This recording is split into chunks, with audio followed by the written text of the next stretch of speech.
Nationwide, about 21% of students from the ages 12 to 18 have experienced bullying, and 20% of students in grade 9 through 12 have reported being bullied on school property. Bullying is a long-standing act of physical, verbal, or relational aggression directed at a particular peer. There are three types of bullying: verbal bullying, social bullying, and physical bullying. This is what the three types of bullying look like.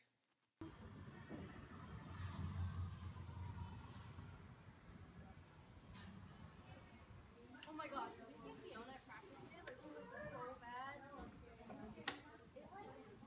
It's not just today, it's always like that. There's never a day where she's not. Why did the coaches even keep her on the team? She's mean. Can we laugh now? Okay. Hey.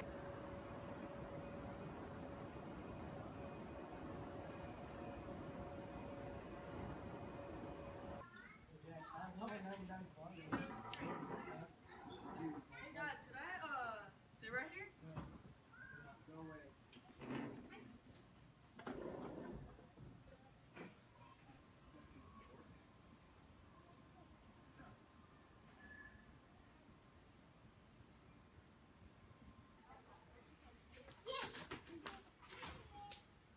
You won't fight? Come at me. Come at me, you come at me! There are four common reactions students have when they witness bullying. There are kids who assist, kids who reinforce, be outsiders, and kids who defend. This is what the four types of reactions look like.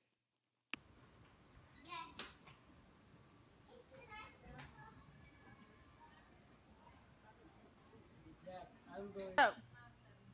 Bruh, you're so short. What's wrong with you? I'm sorry. Yeah. Yeah, you better be sorry. You're super short.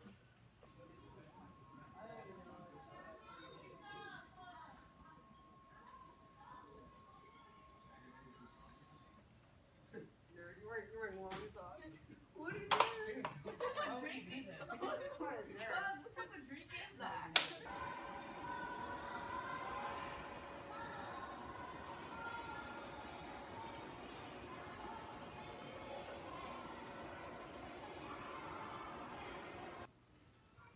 What type of phone is that?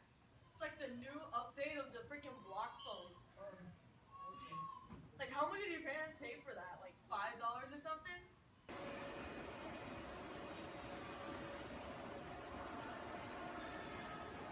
Bro, what's up with that hair? What's up with that hair? What's up with that hair? Hey! That's not nice. Come on. Bullying is strictly monitored at schools. Here are some teacher tips you can use to help prevent bullying. First, patrol bully hotspots, such as corners of the hallways or bathrooms. Second, find out who is often involved. There might be a particular student who is often doing the bullying, or there might be a particular student who is often being bullied. Third, avoid labeling the students. Instead of calling a child the bully, call that child the child who did the bullying. And instead of calling a child the victim, call the child who was bullied. Watch out for students who are alone. These students who are walking alone are typically targets for bullies. Talk to students who are directly involved. It's important to talk to the students who were directly involved in the act and not the students who are just watching. And lastly, make sure that it is known that bullying is never tolerated. If you come in contact with a bullying situation, here is how you can respond and resolve the issue. First, it is important to stay calm. It is very likely that students involved in the act are going to be worked up. So if you are worked up too, it is not going to help the situation. So stay calm and the students will carry on that behavior. Secondly, avoid rushing to conclusions. If a student who is usually involved in bullying is involved in this situation, do not label that student as the bully. Thirdly, listen well and to all sides of the story. Like I said, if there is a student who is typically involved in these types of situations, don't just say, oh, that student it was always being a bully. I know he was the bully in this situation. Sometimes that might not be the case. Do not be distracted. The students are relying on you to help them, so it's important to give them all your attention. Avoid sarcasm and criticism. The students are, again, relying on you, so make sure that you do not use this type of behavior. Label the behavior, not the child. Remember, a child is never bad, the behavior is bad. Do not make threats that won't be carried out. If you say that you're going to send the child to the principal's office, make sure that you actually send the child to the principal's office. If you say you're going to give the child a detention, give that child a detention. Do not use severe threats in the beginning. Start out with something small, and then if this behavior progresses, then the punishment will get progressively harsher. Do not use your power as a teacher to control children. Consider a timeout approach. This approach is more likely to be effective for younger students rather than older students, though. And try to find a win-win solution that will benefit both sides of the party.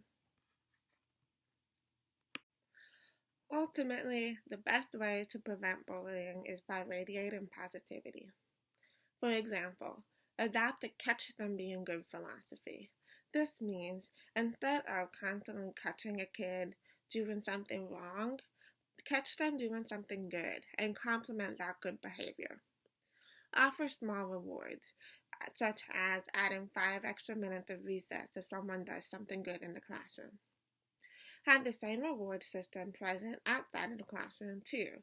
If you see a student helping another student pick up a book that they dropped in the hallway, tell that student's teacher about their good behavior, and maybe that teacher will offer them more recess time or something like that.